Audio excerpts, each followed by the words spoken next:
এবং এই কৃতিত্ব কীভাবে ব্যাখ্যা করবে? এত নম্বর কি এক্সপেক্ট করেছিল? কত সমস্ত বিষয়টা হ্যাঁ, মানে আমি এক্সপেক্ট করেছিলাম যে 1 থেকে 10 মধ্যে থাকবে, এতটা নাম্বার পাবো আশা করেছি। ভেবেছিলাম 475 আপ পেলে মোটামুটি 1 থেকে 10 মধ্যে থাকবে। পরিস্থিতি লেগেছে যা এই সমস্ত কৃতিত্ব আমার স্কুলে, অবশ্যই আমার বাবা মা, সমস্ত শিক্ষকের অশিক্ষক গণিতবৃন্দ সবাই, এবং অবশ্যই আমাদের সবাই আমাকে খুব খুব খুব হেল্প করেছেন। না থাকে এটা মোটামুটি কতক্ষণ পড়তে এবং প্রাইভেট টিউশন কাঁধে কাঁধে গেছে, কীভাবে নিজেকে প্রিপেয়ার করেছিলেন সেটা কতক্ষণ পড়তাম মানে সেরকম কোনো নির্দিষ্ট সময় ছিল না, মানে যতক্ষণ ভালো লাগতো ততক্ষণই পড়তাম, নির্দিষ্ট কোনো ধরা বাঁধার সময় ছিল, যখন ইচ্ছা হতো তখনই করতাম। কি করতে ভালো লাগে, কি খেতে ভালো লাগে, কি চিনতে দেখো, সারাদিনের কর্মসূচি কি?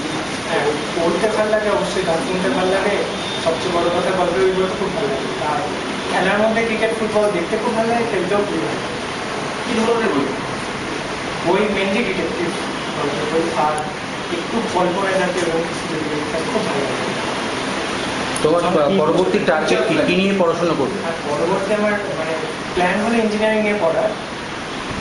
এন্ট্রান্স পরীক্ষাগুলো দিয়েছি, এখন দেখি রেজাল্ট কি হয়, সেই অনুযায়ী ঠিক আছে। কোথায় স্যার? স্যার একটু আদর করে দিন। আপনি থাকুন আন্টি। না না স্যার ব্যাগটা করে দিন। স্যার আপনি একটু আদর করুন। একদম একদম কাছে না না তো একটা সাফল্যের লিস্ট আসবে। হ্যাঁ, তো প্রথম 100-এর মধ্যে তো কোনো ভ্যারি করে না, কোনোদিন ওটা যদি পরীক্ষার দিনটা জাস্ট চেঞ্জ করে দিলেই দেখা যায় ওর মধ্যে অনেক কিছু কোনো প্রবলেম। হ্যাঁ, কাজে এটা হয় আর কি, মানে সবসময় তো সবাই আসবে এমন কোনো কথা নেই। আমরা আশা করছিলাম 3 জন থাকবে।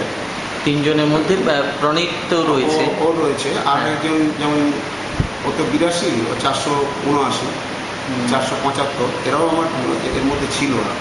আচ্ছা আচ্ছা।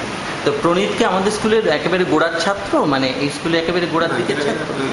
গোড়ার ছাত্র, অন্যান্য স্কুল থেকে আসে। আচ্ছা আচ্ছা আচ্ছা।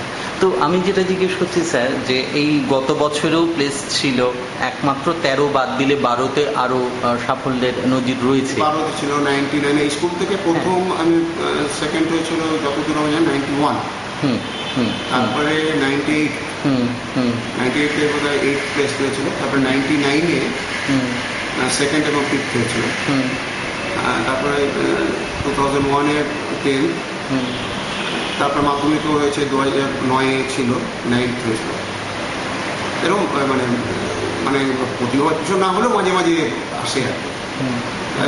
ভেরি রিসেন্ট এবার 12, 14 এবারে আর কি মোটামুটি পেল আর কি। একটু জিজ্ঞেস করবো যে এই সাফল্যের রসায়নটা কি মনে হয় আপনার? রসায়নটা হচ্ছে আমার টিচাররা মোটামুটি এখানকার সবাই যত্ন সহকারে দেখেন আর কি। তার সঙ্গে বাড়ির যারা ওরা যে পড়াশোনা, ওরা প্রথম থেকেই খুব মানে যত্ন নিয়েই পড়াশোনা করে। ওরা মাধ্যমিকে যথেষ্ট ভালো স্টুডেন্ট, সেই মার্কস নিয়ে এখানে ভর্তি হয়।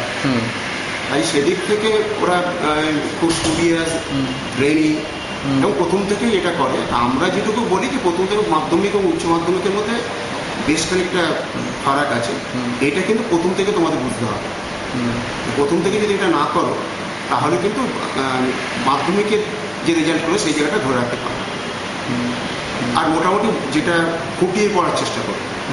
আচ্ছা স্যার, এই বছরটা তো একেবারে নতুন কোর্সের প্রথম পরীক্ষা হলো, এবং এমসিকিউ যেটা ছিল, তো সেক্ষেত্রে এদের সামনে তো কোনো রকম আগের উদাহরণ ছিল না। আপনার কি মনে হয় অনেক কিছু চ্যালেঞ্জিং ছিল পরীক্ষাটা? চ্যালেঞ্জিং ছিল, এবং সব থেকে বড় কথা ফুটিয়ে পড়লে এগুলো কোনোটাই অসুবিধা হয় না। কেউ যদি বইটা পুরো প্রথম থেকে ঠিক মতো করে পড়তে থাকে এবং ফুটিয়ে ফুটিয়ে বুঝে পড়ে, একজন ধরা গেল অনেকটাই পড়ছে কিন্তু কোনোটাই ঠিক মতো বুঝে পড়ছে, সেটা ইফেক্টিভ হয়।